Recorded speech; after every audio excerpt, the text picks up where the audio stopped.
sahabat pelajar, kembali bertemu dengan Bu Yulia dalam perhitungan pH larutan garam. Materi hidrolisis garam KD 3.11 SMA MA kelas 11. Kunci menyelesaikan soal perhitungan pH larutan garam. Yang pertama, menentukan terlebih dahulu jenis asam dan basa pembentuk garam tersebut. Yang kedua, menyesuaikan rumus perhitungan pH dengan hasil yang didapat pada langkah pertama. Kita coba pada soal yang pertama.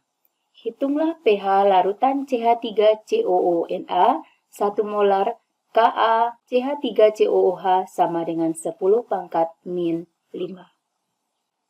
Langkah pertama kita buat diketahui, yaitu molaritas dari CH3COONa sama dengan 1 molar. Kemudian Ka dari CH3COOH sama dengan 10 pangkat min 5. Ditanya adalah pH dari CH3COONa. Jawab. Seperti kunci tadi, kita harus menentukan CH3COONa ini dibentuk oleh asam dan basa apa.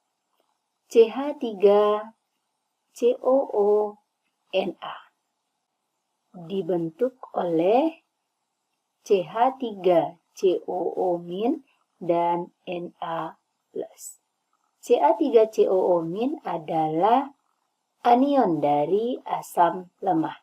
Dan Na+ adalah kation dari basa kuat. Karena asamnya yang lemah, maka yang akan mengalami hidrolisis adalah CH3COO- sehingga dia akan membebaskan OH-. Sehingga sifat dari CH3COONa adalah basa. Sehingga yang kita cari adalah konsentrasi OH- sama dengan akar Kw per Ka kali konsentrasi garam atau molaritas dari garam. Sama dengan akar 10 pangkat min 14 per 10 pangkat min 5 dikali dengan 1. Sama dengan akar 10 pangkat min 9 sama dengan 10 pangkat min 4,5 molar. Selanjutnya kita cari pOH, yaitu sama dengan min log konsentrasi OH-. Sama dengan min log 10 pangkat min 4,5. Sama dengan 4,5. Karena yang dicari adalah pH, kita cari pH dengan cara mengurangi 14 dikurang pOH. Sama dengan 14 dikurang 4,5 sama dengan 9,5. Soal kedua, hitunglah pH larutan NH4Cl 0,1 molar dengan KaNH4OH sama dengan 10 pangkat min 5. Diketahui molaritas dari NH4Cl sama dengan 0,1 molar sama dengan 10 pangkat min 1 molar. Kemudian Kb dari NH4OH sama dengan 10 pangkat min 5. Ditanya adalah pH dari NH4Cl. Jawab. Seperti tadi, kita harus menentukan asam dan basa pembentuk dari NH4Cl. NH4Cl dibentuk oleh NH4+ dan Cl-. NH4+ berasal dari kation dari basa lemah, sedangkan Cl- adalah anion dari asam kuat. Sehingga NH4+ lah yang akan bereaksi dengan air sehingga menghasilkan ion H+. Sehingga sifat dari garam ini adalah asam. Karena bersifat asam, maka yang kita hitung adalah konsentrasi H+ sama dengan akar Kw per Ka kali konsentrasi garam. Sama dengan akar Kw-nya 10 pangkat min 14 per Ka-nya 10 pangkat min 5 dikali konsentrasi garamnya adalah 10 pangkat min 1. Maka sama dengan akar 10 pangkat min 10 sama dengan 10 pangkat min 5 molar. Selanjutnya kita cari pH sama dengan min log konsentrasi H+, berarti sama dengan min log 10 pangkat min 5, maka sama dengan 5. Jadi pH larutan tersebut adalah 5. Sebanyak 100 ml larutan CH3COOH 0,1 molar dicampur dengan 150 ml NaOH 0,1 molar. KaCH3COOH sama dengan 10 pangkat min 5. Berapakah pH campuran tersebut?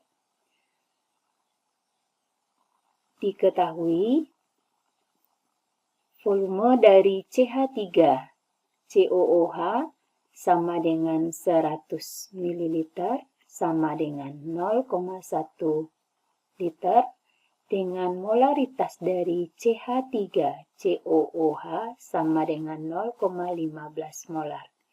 Kemudian volume dari NaOH sama dengan 150 ml sama dengan 0,15 liter. Dan molaritas dari NaOH sama dengan 0,1 molar.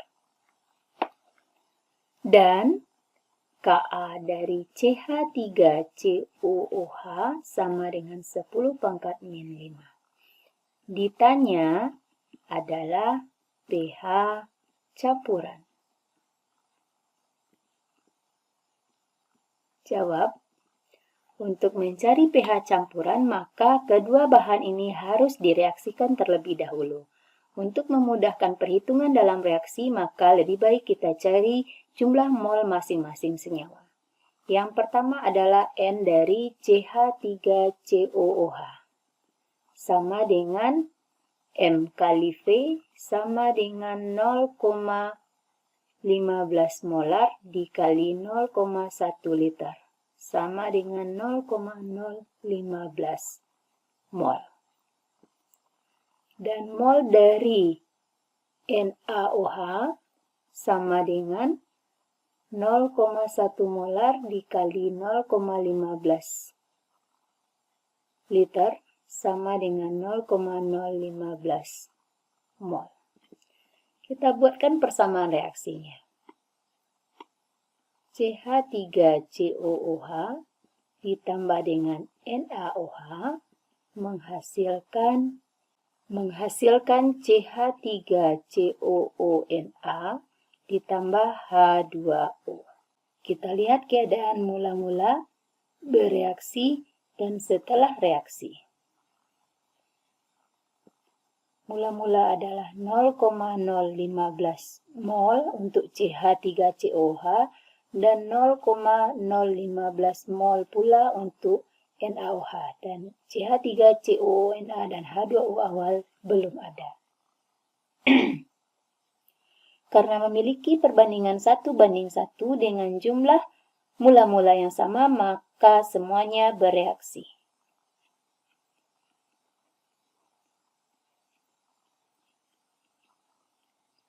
Karena koefisien reaksi CH3COONA sama dengan NaOH, maka CH3COONA yang dihasilkan juga sama dengan mol NaOH yang terpakai. Sehingga setelah reaksi masih terdapat 0,15 mol CH3COONA. Karena CH3COONA berasal dari asam lemah dan basa kuat, maka anion dari asam lemah akan mengalami reaksi dengan air sehingga membebaskan OH-, sehingga pH ditentukan oleh konsentrasi OH- yang dihasilkan. Yaitu dengan menggunakan rumus konsentrasi OH- sama dengan Kw per Ka kali konsentrasi garam. Karena yang diminta di sini adalah konsentrasi dan yang kita ketahui adalah jumlah mol, maka terlebih dahulu kita cari konsentrasi dari CH3COO-Na, di mana rumusnya sama dengan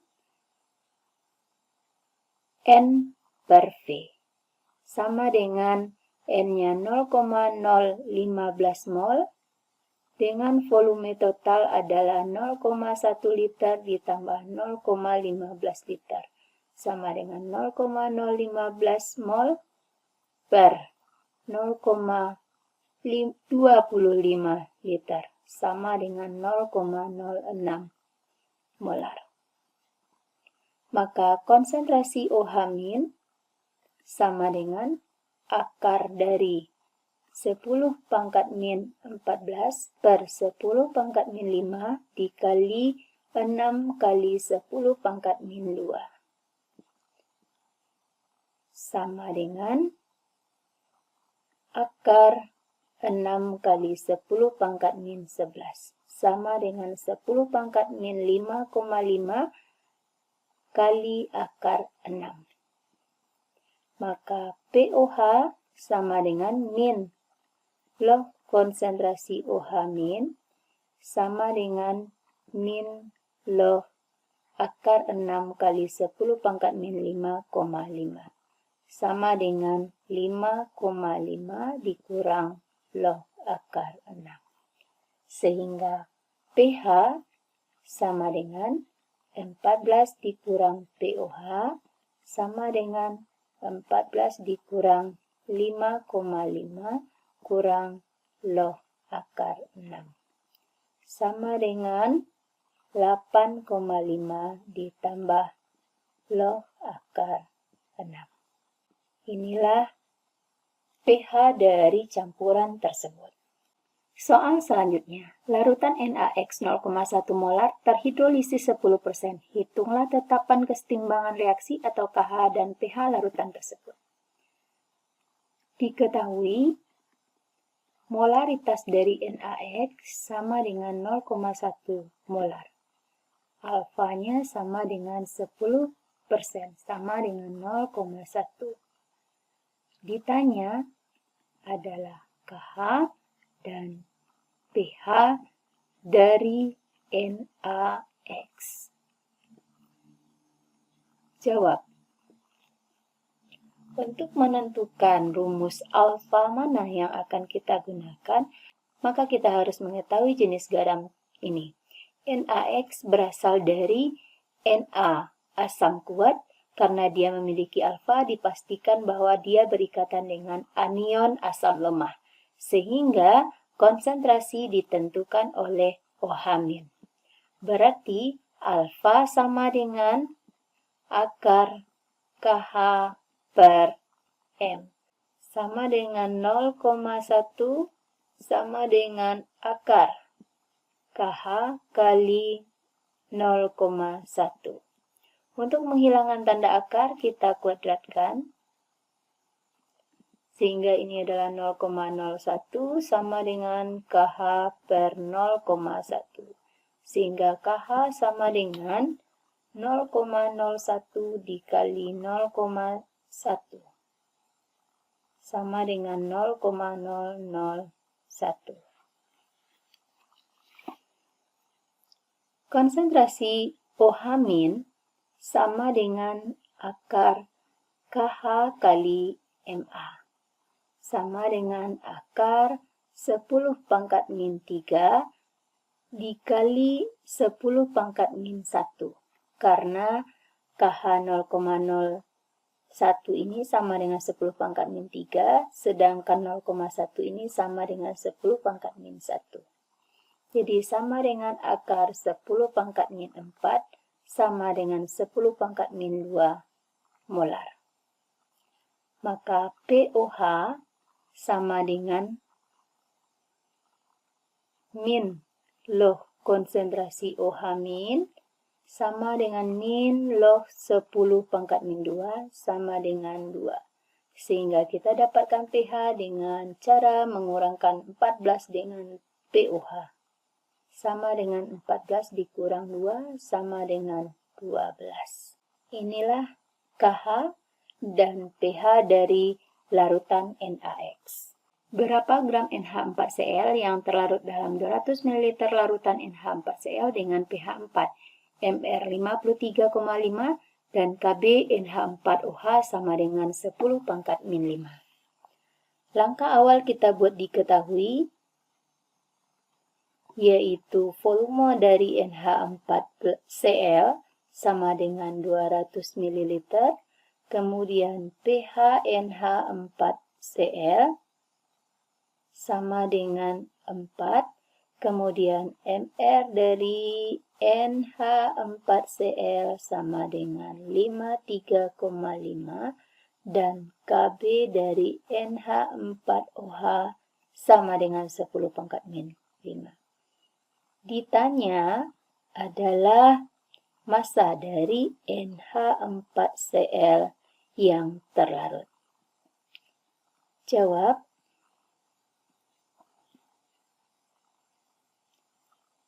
Untuk menentukan massanya, kita harus mengetahui dulu molaritasnya. Molaritasnya di sini tidak ada, yang hanya ada volume, sehingga kita menggunakan pH. Dengan pH kita akan mendapatkan konsentrasi H+ atau OH-. Setelah itu kita bisa dapat menentukan konsentrasi garam. Namun langkah awal kita adalah menentukan jenis dari garam ini. NH4Cl berasal dari basa lemah dan asam kuat. Kation dari basa lemah ini akan bereaksi dengan air sehingga akan membebaskan ion H+, sehingga NH4Cl bersifat asam. pH sama dengan 4, berarti konsentrasi H+ sama dengan 10 pangkat min 4. Sehingga bisa kita carikan rumusnya bahwa H+ sama dengan akar Kw per Ka kali konsentrasi garam. Kita masukkan angkanya, 10 pangkat min 4 sama dengan 10 pangkat min 14, akar ya, dibagi dengan 10 pangkat min 5 dikali dengan M. M inilah yang akan kita cari. Untuk menghilangkan tanda akar, maka kita kuadratkan. Sehingga dihasilkan 10 pangkat min 8 sama dengan 10 pangkat min 14 per 10 pangkat min 5 molar. Maka 10 pangkat min 8 sama dengan 10 pangkat min 9 molar. M sama dengan 10 pangkat min 8 per 10 pangkat min 9. Sama dengan 10 molar.